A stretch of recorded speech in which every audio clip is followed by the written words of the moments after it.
It has now turned into something that is being used by international governments to help with their citizen data, to help with their healthcare data, to help with identity stuff. It's an easier way to build applications that can compete with our centralized applications, but still achieve the philosophy of the decentralized web. Look into whatever project that you are devoting to and think, is this a project that is about actually providing some kind of tangible benefit to humanity, or is this just asset speculation? Web3 Revolution is a series of episodes exploring the next generation internet. We will bring in builders, doers, and active participants of this exciting revolution to our show to talk to us. This is a podcast for education and information purposes. We will provide accurate information to the best of our knowledge, but the podcast content should not be taken as investment advice. Today, I'm your host, Hana, and I'm with my co-host, Hehe. Hi everyone, this is Hehe. We're going to talk to someone who works for Solid. And this mysterious Solid project is actually a network that Sir Tim Berners-Lee, the guy who literally invented World Wide Web back in 1989. Over the past few years, he and his colleagues in MIT started this project, I believe. So based on the vision of this platform, you own the data and you choose applications used to manage it. So within this ecosystem, because you own the data, so you do have the freedom to move it around at any time without interruption of service. So we have Jackson today to tell us everything about Solid. Hello, Jackson. Great to be here, and hopefully I can demystify a little bit of the mysterious Solid network, as you say. Hi Jackson, great to have you here. Tell us about yourself, introduce yourself, what led you to Solid and working with Sir Tim Berners-Lee. Yeah, so I was always interested in this concept called the semantic web, which is this idea that we want to connect all data together in one massive database. The fact that data lives in data silos and we need to build integrations between them means that we've kind of failed as software engineers. And then the semantic web is a technology that was created in the early 2000s, also some of Tim's stuff. But despite its hype, it never super took off to the levels of the World Wide Web. But it's still very fascinating. So if you're asking how I got involved with Solid, it's because I was interested in the semantic web. Solid is built on top of the semantic web. I went to a semantic web conference, and at one point, I was going to a session, and a guy came up to me and said, "Oh, do you know where this session was?" And I said, "Okay, I'm going to that session too. Just follow me." And I sat down at that session next to him, and people at this conference session started referring to him like he was someone special, like kept making little in-jokes to him. And I'm like, who is this person? Who is this? And then from context clues, I put it together, and I Google like Tim Berners-Lee. I'm like, oh my gosh, this is Tim Berners-Lee. And this session that I went to happened to be on Solid, which is, of course, a technology that is built on top of the semantic web. And from that point on, I was convinced. Solid is the next generation of the semantic web. What Solid does is it adds an access control system and an identity system on top of the semantic web, which is something that was missing before. And I decided to go do some open source work, which then eventually led to me working for Tim. I worked for him for about a year and a half before going independent, and now I've run a consulting company called O.Team that works on Solid. This was back in, pre-pandemic. 2018 is when I joined Tim's company, and then I guess it was 2017 when I was going to the conferences. Let me give you, if you ever want to get involved in something new, and especially if it's academic, write a poster.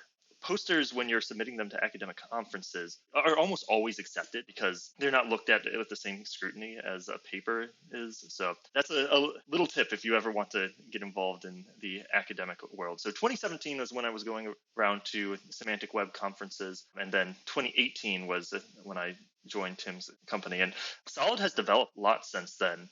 I joined as the 8th employee of Tim's company, and Solid was just a few experimental servers out of MIT at that point. And it has now turned into something that is being used by international governments to help with their citizen data, to help with their healthcare data, to help with the identity stuff, supply chain and carbon tracking. There's a bunch of use cases that are going on in the Solid ecosystem right now.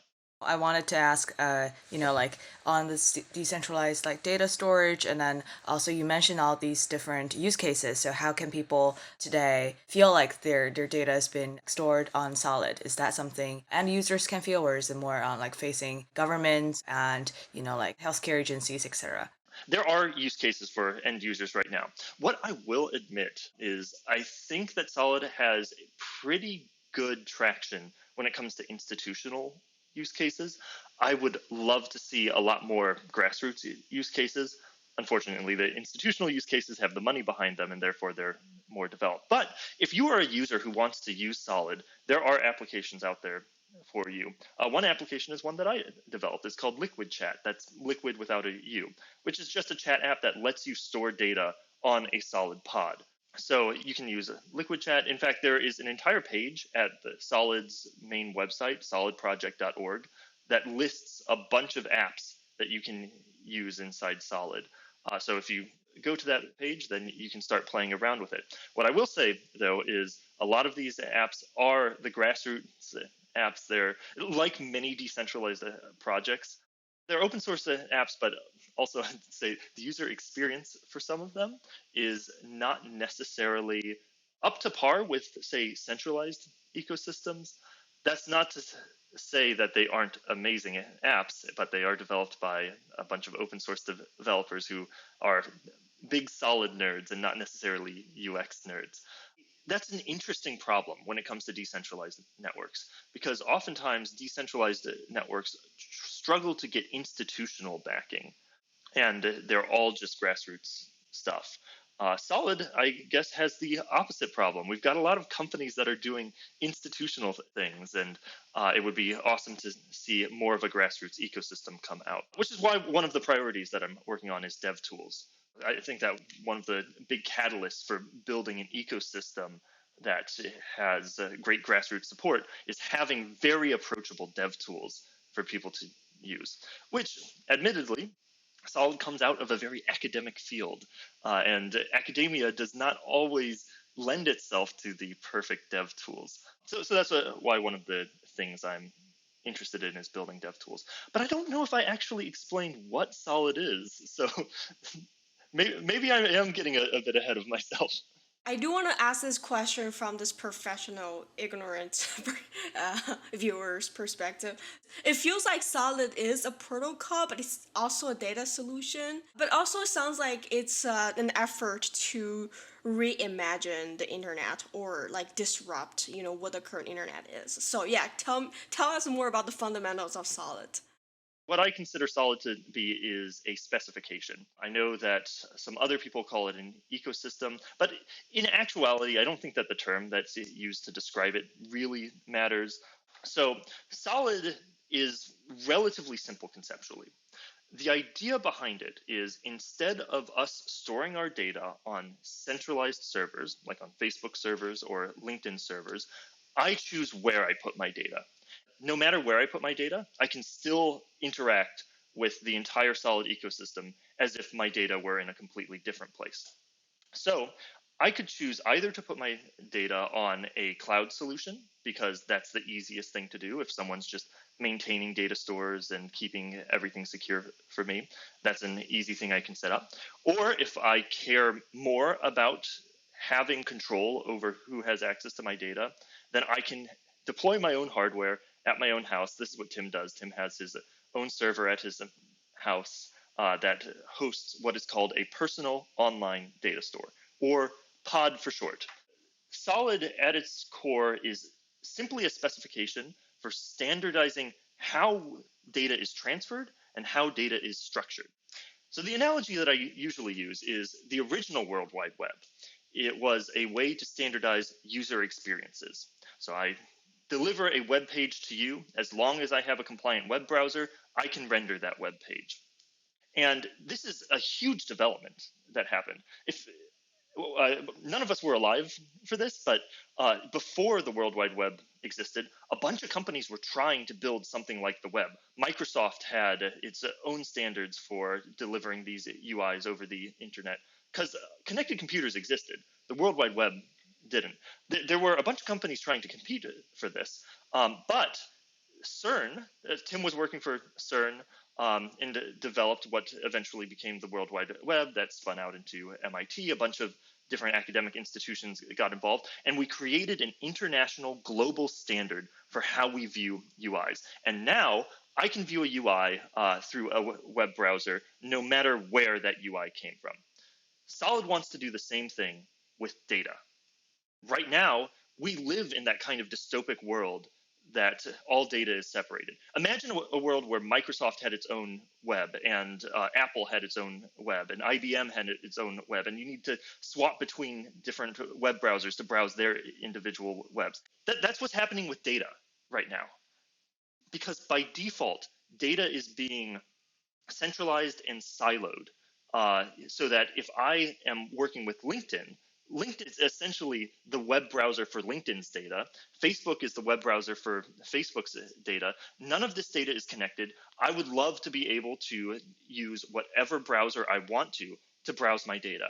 So by being able to store your data on your own personal online data store, we can separate the application from the data itself. And one of the benefits of Solid, when you're talking about decentralized networks, is that Solid actually is rather boring in its construction.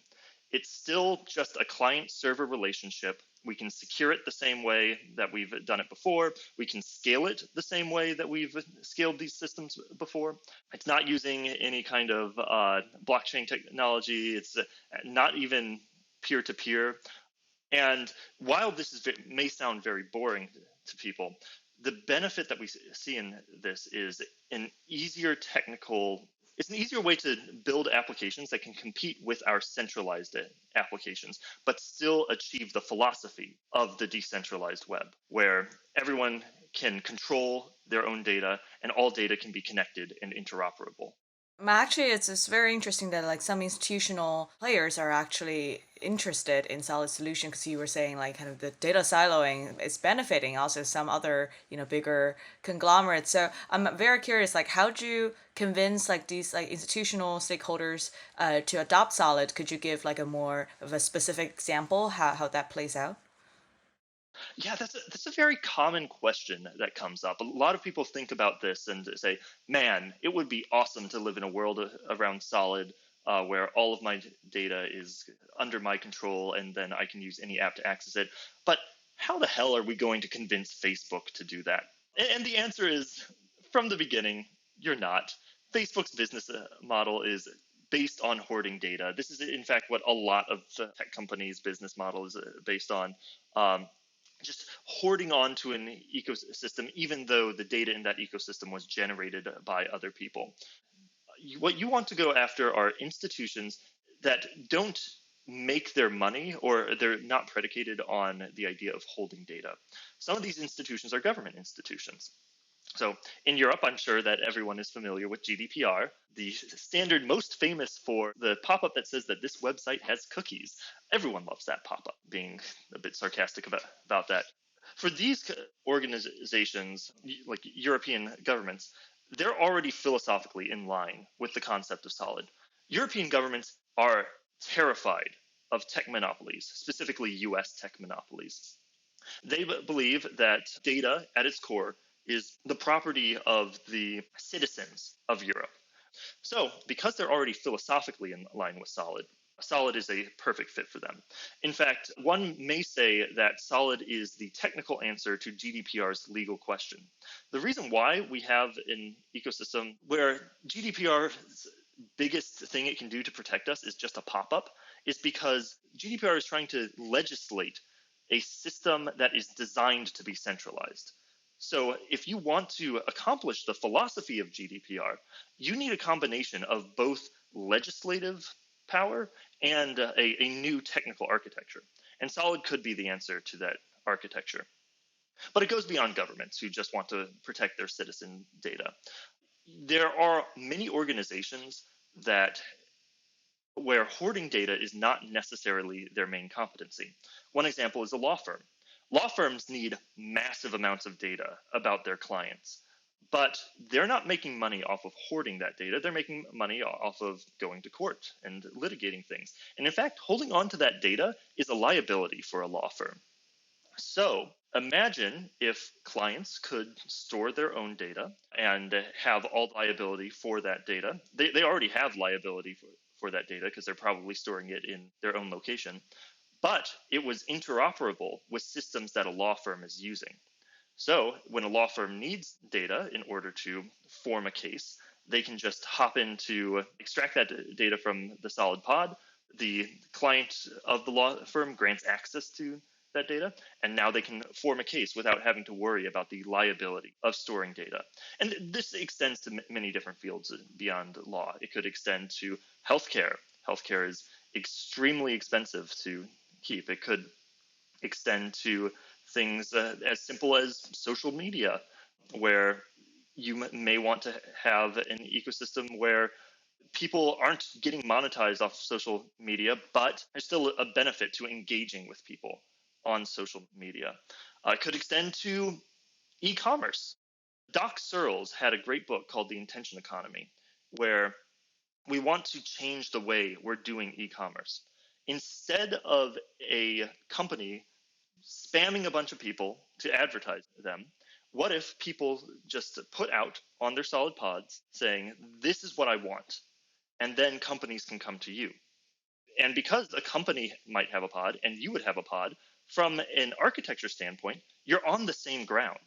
You're not visiting a company's website. A company can come visit you. So your pod can be as much of a quote unquote website or database for the company as a company is a website and database for you today. But today, because everything is company oriented, the company is the only one that has the resource to deploy those databases. So this puts some power in the hands of people. Eventually, in the future, as I mentioned before, it would be awesome to have even more grassroots things that go beyond the institutional stuff. And once you get that, once you get more institutions and grassroots things in, then maybe you start to push Facebook in that direction, where they say, okay, people are starting to demand data interoperability and solid compatibility. Perhaps that should be an option on Facebook. Or if Facebook doesn't want to go in that direction, then you could imagine a legislator like the European Commission saying, okay, we have the technical ability to do data interoperability. So everyone needs to be doing data interoperability as an extension of GDPR.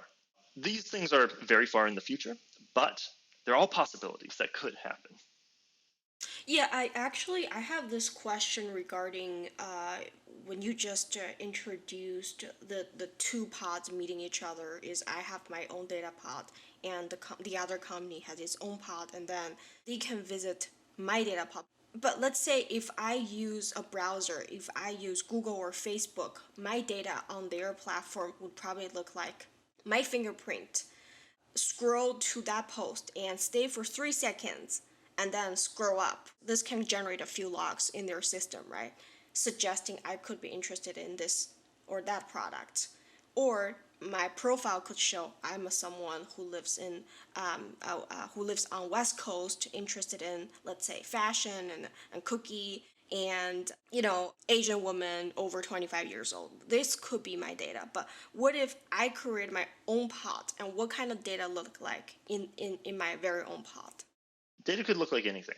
So Solid is based on a standard called RDF, which is, you can say that it's a standard that lets you model any kind of data in the universe. So you could have data that is about what your interests are. You could have data that is as granular as how I've scrolled. The difference is how that data is accessed and who controls the access to that data. So if I've got a Solid app that is keeping track of how I scrolled and putting that information on my pod, then philosophically, I would be able to control who has access to that data. Is it just me? Do I want to delete that data? Sure, I'm completely allowed to delete that data. if I want to. Do I want to share that data with my friends? Do I want to sell that data to advertisers? You could do that if you want to. I know that there are some people in the decentralized web world that would think that that shouldn't be something that you could do. But I'm more in the business of enabling a technical ecosystem where you can do anything, and then let the philosophers figure out how to go from there. The kind of data that you can record is exactly the same as the kind of data that you can record anywhere else. The benefit of it is that it only needs to be recorded once. So if I enter in my address, then that address is in my pod, and I can find that address in my pod. I don't need to keep entering in my address for every single ecosystem I go to. And an address is a simple example. I could have something as complicated as my music taste or my news taste. Have you ever used a news aggregator like Flipboard? Yeah, of course. I actually previously worked for a news aggregator. Oh, nice. Um, so depending on the news aggregator that you work for, a lot of times when you open up the news aggregator, the first thing you see is a screen that says like 3 subjects that you're interested in, or select all the subjects that you're interested in. And whether I've used a news aggregator before, or like I've got Google News, or I guess I could get news from Spotify or LinkedIn, I've recorded my interests in a bunch of different siloed places. However, in a solid ecosystem, your interest would be recorded on your pod. So every time you use a new app, something as complicated as my interests in music or my interests in news subjects could already be there. So the attrition from onboarding could be brought to 0 for new applications. Same thing for social media. Every time I go to a new social media application, I've got to import my contacts from somewhere, and maybe my friends aren't on a social media application. Maybe all my friends are old and are on Facebook, and I go over to TikTok and my friends aren't on there. But in Solid, if you want to, all of your friends are connected to your pod. So when you go to a new social media experience, you can have those friends come with you. And those friends don't even need to be on that social media experience. We could have this ecosystem where everyone can still participate in the same social media, but use different apps. And you can have apps that are targeted at boomers, and apps that are targeted at millennials and Gen Z and private aviators, and just whatever subject you want to have. It helps break down this concept of monopolies built on data hoarding. And I think that one of the core things that I personally want to enable, but also what Solid enables in general, is that I think that when you unleash developers to be able to do whatever they want without having the weight of the business of data hoarding put down on them, you can build a tech ecosystem that far surpasses the ecosystem that we have today. And it's so being able to enable developers to enter into this contract with a user to get data is better than asking developers to enter into a contract with a company to get data. Because, yes, you can get data out of LinkedIn or Facebook, but those companies control that access. You know that when Microsoft bought LinkedIn, a lot of the features on their API were shut down. It killed entire companies because entire companies were built on the LinkedIn API. And that kind of a thing is not what I think we should be seeing in the tech ecosystem. We should be seeing the ability to build whatever you want. There should still be considerations of consent, but the consent model is messed up because it's a consent model between a developer and a company, when it should be a consent model between the developer and the user of that application. Even like I think with Twitter, like through its development, it has gone from being really open about its like APIs and access to like becoming like more and more kind of like restrictive. And yeah, there are like a lot of the third-party developer apps back in the days that like kind of felt like they're stifled with that measures. I wonder if Jack feels sorry for that, and that's what birthed Blue Sky. Blue Sky was an effort to decentralize Twitter. At one point, there were discussions about Solid and Blue Sky, but that fell apart a little bit. But Blue Sky does what Blue Sky does. So I have a quick question on like understanding pod and then also the concept of having like a virtual private server, which is also something when we're building like NextID, like thinking about decentralized identities and also the future of like how identities and storage kind of like can get even more interconnected. Could you elaborate a bit more like what's the difference there? Like, because each person will have a pod that has all these store data that they want to store there, and then they can also kind of it makes the connections more interoperable between like one individual, one user to another. Is that also a concept of like VPS, or are there differences? I am not sure how much a VPS stresses data interoperability. Do you know, is it trying to let a bunch of is it trying to let a bunch of data between personal servers be connected, or is it more, because I've seen ecosystems where people are taking data and they store it on their server, and then they just extract data from that server. So like data has no semantic meaning to it. It's basically like me just storing an image file on Dropbox or something. Oh, okay. I think it's a lot more dynamic than that. So like it's also kind of a personal, almost app store. Like you can build and play around with the data you stored on VPS. But this is like a little bit like off topic. But like when you're describing pod, I feel like this is something maybe after the podcast we can chat with Homing and Issa a bit more on like the bigger vision for NextID. Yeah, perhaps it might have a lot of conceptual overlap. There are a few people trying to do things that are similar to Solid. I do feel relatively privileged in the Solid ecosystem, partially because we have Tim, that Solid is able to establish its legitimacy in terms of spec support, because it's a spec endorsed by the W3C, and then in terms of the institutional partners that are being worked on. This isn't to say that any of the other ecosystems have any kind of technical deficiencies, but the reason why I have devoted to Solid is because of some of the institutional backing that has happened. Actually, before I even started working on Solid, I was building something similar that I called the graph. And then I found out that Solid existed through the conference that I went to, and I said, okay, why am I building the graph when a similar effort is happening? It has backing behind it. I could just join this and start building on that. Did you pitch your graph idea to Tim Berners-Lee when you sat next to him? I so elements of it. Back before the pandemic, when everything was in office, Tim's desk was next to my desk. The main reason for that is because, at least in the Boston office, I was the only technical person there. It was all business people, and Tim is a technical person. He wants to be around technical people. He is one of the most technical people I have ever seen. But anyway, we did get into conversations all the time about new things that could be added to the Solid spec.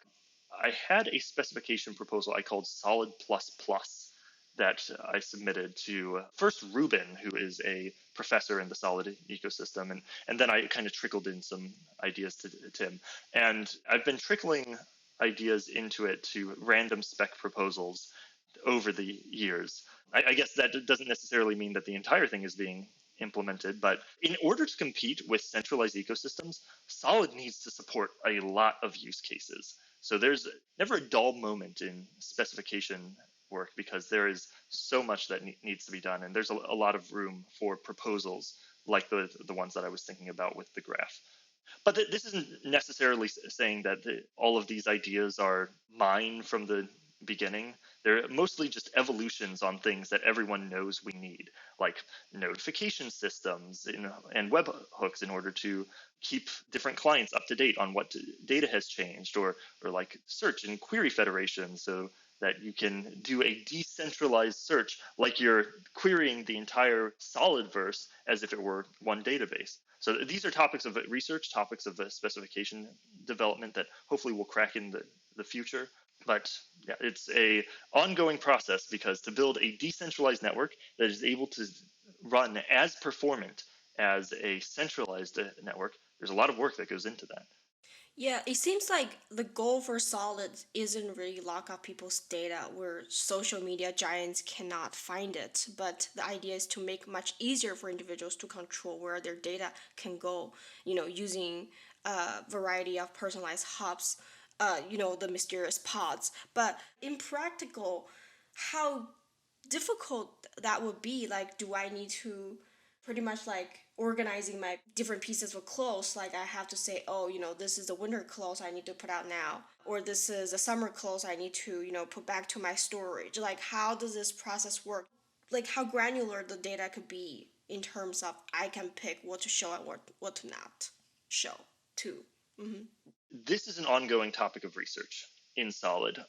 There is if anyone is interested in this topic of research, there is a panel called the Data Interoperability Panel that you can join. The eventual goal is it should be trivial for you to control how data is shared on your pod. And in order to make it trivial, because this problem isn't trivial, but we want it to be trivial for the user. So we want to offload that complexity onto agents, onto smart agents that are able to determine what data should be shared with what, and then is able to do automatic auditing to say, hey, it looks like this data maybe shouldn't be shared with this item. In the future, everything will feel the same way that it does when I log into something with Google. When I log into something with Google, I am presented with a screen that says, okay, this app is going to ask for your name and your email and your contacts. But imagine that, but just expanded to everything, where when I log into something, it says this app wants your chats or your social media posts, or if it's a financial app, it's your finances, or if it's a medical app, your medical records. And when you do that, these are things that are more than just your contacts. So your auth agent, which is the intelligent agent that is keeping track of who has access to things, needs to keep in mind the importance of this data. So the future would be you can choose an agent that you like.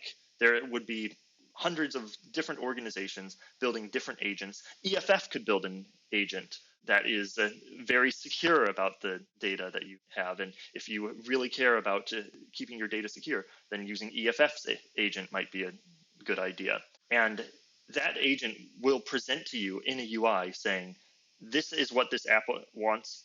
Look right here, financial data. Are you absolutely sure you want to share financial data with this app? Or you could have agents that might just say, nope, not allowed.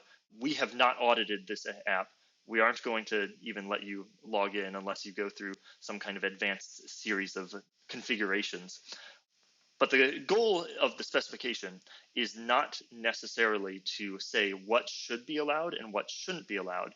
It's more to build an ecosystem where you can build these agents that will make a decision for you. So again, that's ongoing research with the Data Interoperability Panel. There are a few NLNet grants out right now. NLNet is a EU funding organization. There's a few NLNet grants out to develop this on Solid, because right now, to be honest, our solution isn't fantastic. It's basically a allow list and a ban list for different applications, which doesn't have the level of granularity that we want to have in the future. But Solid is a developing ecosystem, which is what's great about it. There are ongoing specifications to figure out the answer to this question. It feels like there are some space for abuse in terms of the power of the agents would have. Oh, certainly. There's tons of space for abuse in the current ecosystem. I can go find malware and download it and put it on my computer. There's nothing stopping me from doing that other than like an accreditation institution that says this is an app that you can have. If you go out of your way to find a sketchy auth agent, then that's kind of on you. The goal would be to say, here are the trusted auth agents that you can use. Here are the ones that I endorse. Here are the ones that maybe the international community endorses. you can use these, and then you would have, and I would trust more open source auth agents. I would not trust a closed source auth agent, so that the international community, the developer community, can assess what an auth agent can do. But in terms of the risk that you pose, it's no riskier than downloading apps today, because I validate whether or not an app is going to be bad for me based on the information that I can find on that app. In fact, it's might be better than what we have today, because by default, the philosophy of Solid is not around taking your data. So you would believe that in the future, when there's a bunch of different auth agents, there would be a subset of them that can be endorsed that's not around taking your data, and you would want to go with those. So I want to go back to like kind of earlier when you were talking about kind of changing the dynamic between like developers to company. Now like through Solid, it's developer to user directly. And in terms of on the business side, how do you see this like play out in terms of like having more sustainable business model? Because this is pretty disruptive, compared to the past way of development. There's a bunch of different business models you could form off of this one, but I'll start out with a endorsement of a simple one. Whatever happened to those days where I do labor, I build an application, and then I sell you that application because you think that it's a good application. This is something that we have gotten away from in the days of data hoarding, and I think that it's a use case that maybe we should think about going back to. Like even in the decentralized web ecosystem, you don't see a lot of people going back to. Like most of crypto is just built on speculation scams. Re-enabling this concept of how you monetize, just doing work and then getting money for that work you do, I think is something that would be very refreshing to return to. That's not to say that that's the only way that you could monetize things. As an example, I mentioned that e-commerce application where a user puts out its desires for a kind of product it wants, and then companies come to it. You could imagine that a way to monetize that is just take a little bit off the top of each transaction that happens on that platform, the standard kind of e-commerce form of monetization. This also enables different ways that you think about paying for how data is stored. You can pay for data being stored directly.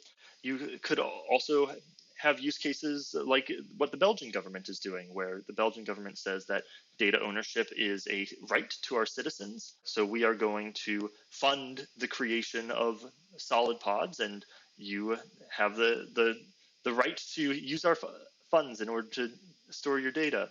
Becoming like a more of a public utility in that way. Indeed, indeed. I feel like Solid works better conceptually as a public utility than these proposals of when people say Facebook or Twitter should become a public utility.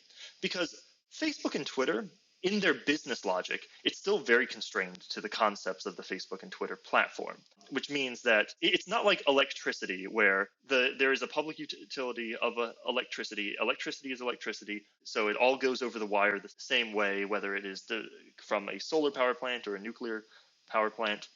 So in the same way with Solid, data is data. You can put the concepts of a social media post or a tweet or a Facebook post on it, but what we are funding is a generalized utility that could be used for any use case, not just a social media use case. So at least when we're talking about data utilities, I think that a standardized network like Solid makes a lot of sense. I'm going to say something that might be a little bit controversial depending on your philosophy in the decentralized web. There are people who have talked about things called data unions, which is where, similar to a workers' union, you enter into this union. The union negotiates with companies on your behalf, saying that we've got a bunch of data that might be valuable to your advertising, but our users who are a part of our union would like a piece of the profit that you're making from that. Let's negotiate to do that. So that's another possible way that you could monetize that's enabled by Solid's architecture. That would be very difficult to do in a siloed ecosystem where people are spending time on a bunch of different platforms. The reason why that's controversial is because there is a subsect of the data privacy community who does not believe that you should even be allowed to sell your data. What they say is that selling your data would be similar to you consenting to an agreement to sell yourself into slavery, which is not legal to do.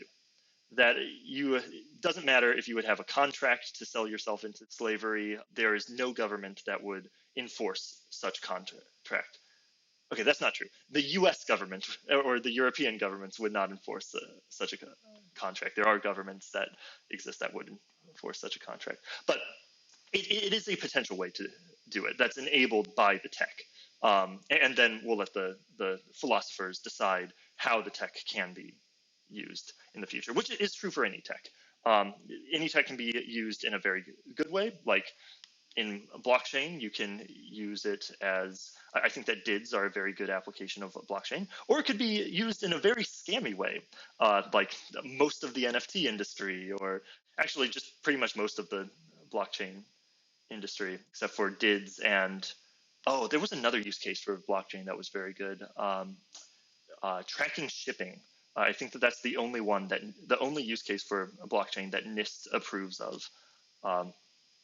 But anyway, that's a bit of a tangent. So it's all to say that there are many ways that you could monetize Solid if you want to, but also many ways that you could use Solid without monetizing. You could just have open source apps, which can still work because an open source app can't compete with Facebook because Facebook is hoarding the data. But if all data were available in this contract between users and the developer, then a vibrant open source ecosystem becomes more viable. Very honestly, I'm such a slave of all the social media giants platforms. I'm a huge sucker of Little Red Book, like this Chinese social media application. Is like pretty much like a combination of TikTok and Facebook and Instagram, where I would spend maybe like an hour on Little Red Book every day because I enjoy how accurate, how uncannily the algorithm can target me in terms of giving me all the content I need. I did not know that there was a Chinese social media app called Little Red Book. Is that not like just very on the nose? I don't know. Actually, I had the exact same question. I was like, do you just really call yourself Little Red Book? I think the content is so like kind of female and beauty and lifestyle focused. I think it's almost like a Chinese Pinterest with like video content. Like that is like not politically sensitive at all. Yeah, but it's the weirdly the name itself is super political. Anyways, Mao wouldn't think of his legacy would turn into a platform selling different beauty brushes and skincare stuff. Anyways, I'm a huge sucker of Little Red Book. What if in the future I want to enjoy data sovereignty and also the benefits of being targeted by this insanely accurate algorithm? What if I want to have both? Is that possible? Yeah, definitely enabled by Solid. So algorithmic accuracy is all fed by the data, your browsing habits, and that those browsing habits can be kept track of on your pod. The benefit of it is that now you can have control over that. Here's a use case that I would really like. I know that algorithms on the apps I use, like YouTube, definitely influence me. And there is a lot of content that I really wish just wasn't recommended to me in the first place because it is not intellectually beneficial content. Like it doesn't fit with the vision of who I want to be, but I know that I'll gobble it up. I want to see that video of a guy placing down buildings in a city builder because I love watching city builders. But if I watch thousands of hours of just people designing fake virtual cities, does that really benefit me? So, but I am locked in to what the YouTube algorithm knows I wants. But if I own that data, then I could perhaps there could be another application that says, hey, we're not smart enough to build an algorithm as good as YouTube to do these recommendations, but we know how to modify this data in order to help it fit with what your goals are, to help you make the algorithm recommend things that you actually want it to recommend instead of being just at the behest of that. So that's something that's completely enabled by Solid. So you could live in a world where it's similar to the YouTube ecosystem or the little red book ecosystem where it's recommending all this stuff that you want, but you have the additional power and the additional choice because all of that data is something that you are allowed to modify. It's something that you own and you control, and that can feed back into the algorithm, thus enabling a use case that couldn't have existed before. There's an irony around, like, Che Guevara is like an icon of the communist revolution in Cuba, and you would think that he would be rolling around in his grave to know how much money his face makes on merchandise. Like T-shirts, and it feels to sell beauty products using little red book. Oh, it's more than that. I think people are people are shilling luxuries. Like, it's as capitalistic as you can get on the continent there. Yeah, it's very materialistic. We live in a really strange world where it feels like there's a bunch, especially in the tech world, it's just a bunch of people associating with some kind of cause. Like, I'm sure in China, the little red book is looked on with a positive connotation, and you just bind yourself to that cause.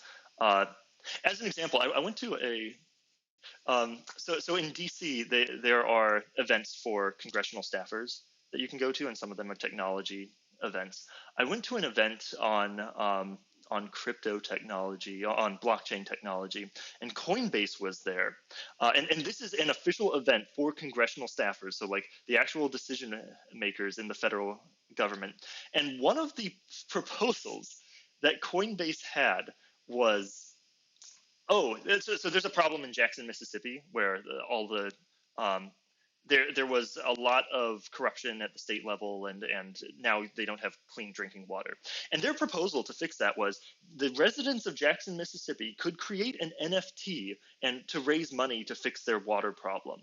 And I'm just looking at this and thinking, this doesn't fix anything. You might as well just have told them, make a bake sale. You're just taking an issue or something that is in the public consciousness and attaching your technology to it. So whether it's like Coinbase trying to attach a some kind of news item where people are suffering to their blockchain setup, or I guess Little Red Book attaching the communist concepts to sell you beauty products, it is, gosh, the world we live in right now, nothing means anything anymore.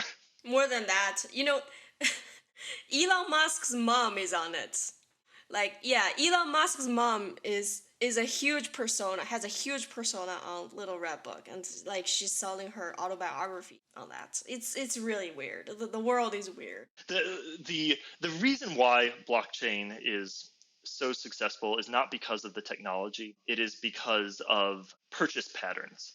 As an analogy for this, that the App Store, the Apple App Store, people are more willing to buy apps than in the Android store.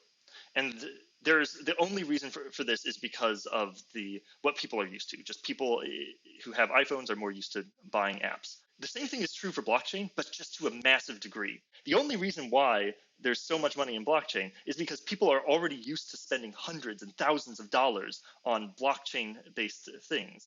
It's not because of the technology. The technology is mostly there just to associate itself to drive up the asking price for whatever you're talking about. Like as an example, for an NFT project, this is essentially just hiring an artist to have a commission for you. Most NFT projects are like, I want a unique monkey. It's conceptually no different than saying, hey, artist, I will pay you $500 to draw a monkey for me, and this is my monkey. But when you put it on a blockchain, people are already used to spending thousands of dollars, so now you can make a lot more money off of it. Not to say that there aren't actual practical use cases for the technology. Shipping containers, I think DIDs are a good use case, but gosh, there's just most of the money in the blockchain community is at best complicating a problem that could have been solved a lot more simply. At worst, actively scamming people. That's a rant beyond Solid. But actually, to bring it back into Solid, Solid is the goal of Solid is to accomplish partially to accomplish some of the philosophies of the decentralized web without the complication and the expense of technologies like blockchain. So you can use old technologies like client to server relationships and still get a pretty good result. Yes, Solid isn't completely trustless like a blockchain is, but in most cases, you don't need to have an ecosystem that's completely trustless because you can trust yourself for data. And in fact, in many use cases, it makes sense to do that.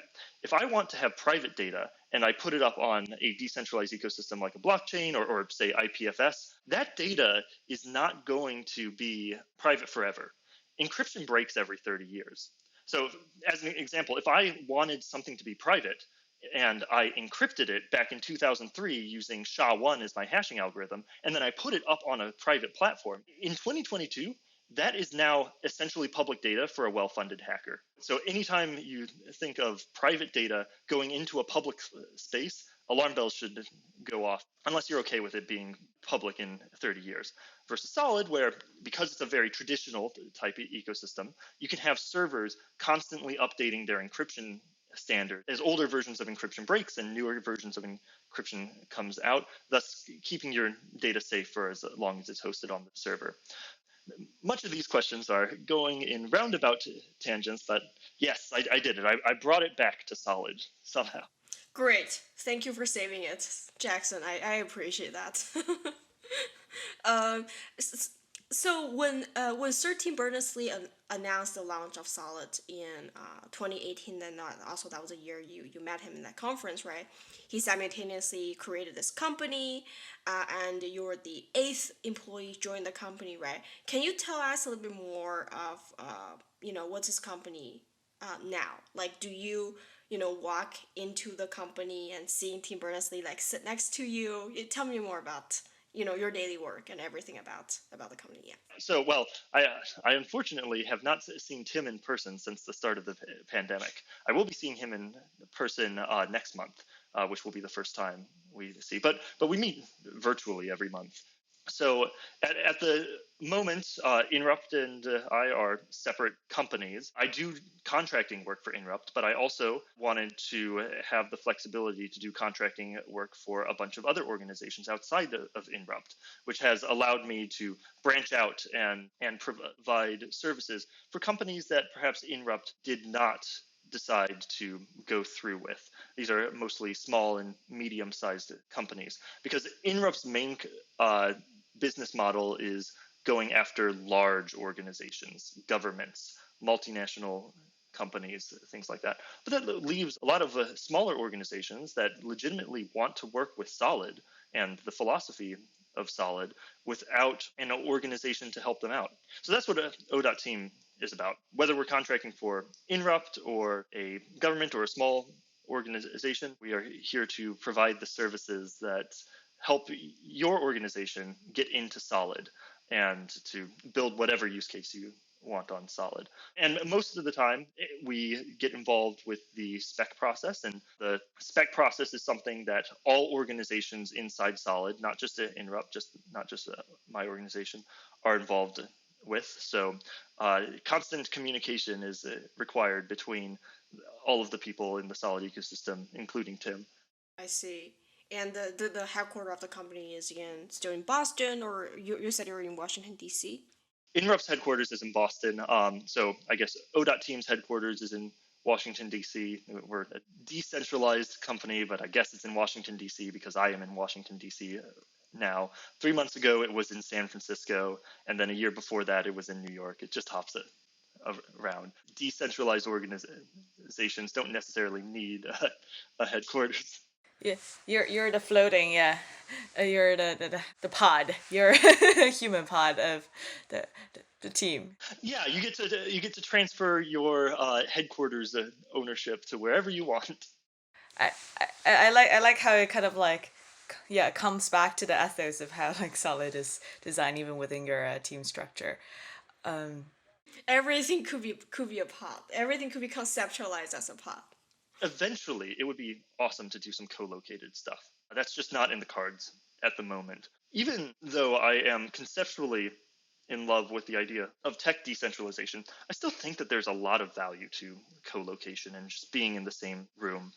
There are hurdles to doing that in 2022, but it's something that I still see a lot of value in.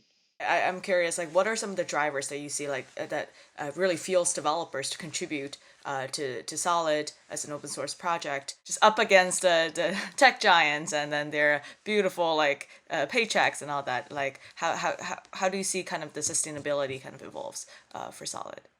Oh, it mostly comes from the philosophy. I can't tell you how many times I've heard someone come across Solid and say, "Oh, I thought of the exact same thing," because at its core, it's a pretty simple concept. We just want data to be stored where you can store it, and then we can link all data together as if it was one abstract database. It's not necessarily something new and innovative that takes a while to come up with. But a lot of the work comes from just getting momentum and getting people to coalesce around one standard. It's the same way that the web became successful. The more people coalesce around that standard, the more that becomes the de facto standard. So that gets a lot of people who are developers interested in Solid. The thing that gets organizations interested in Solid are the various use cases that I talked about before, where if you don't want data liability, or if you want people to have control over their data, then that works for your organization.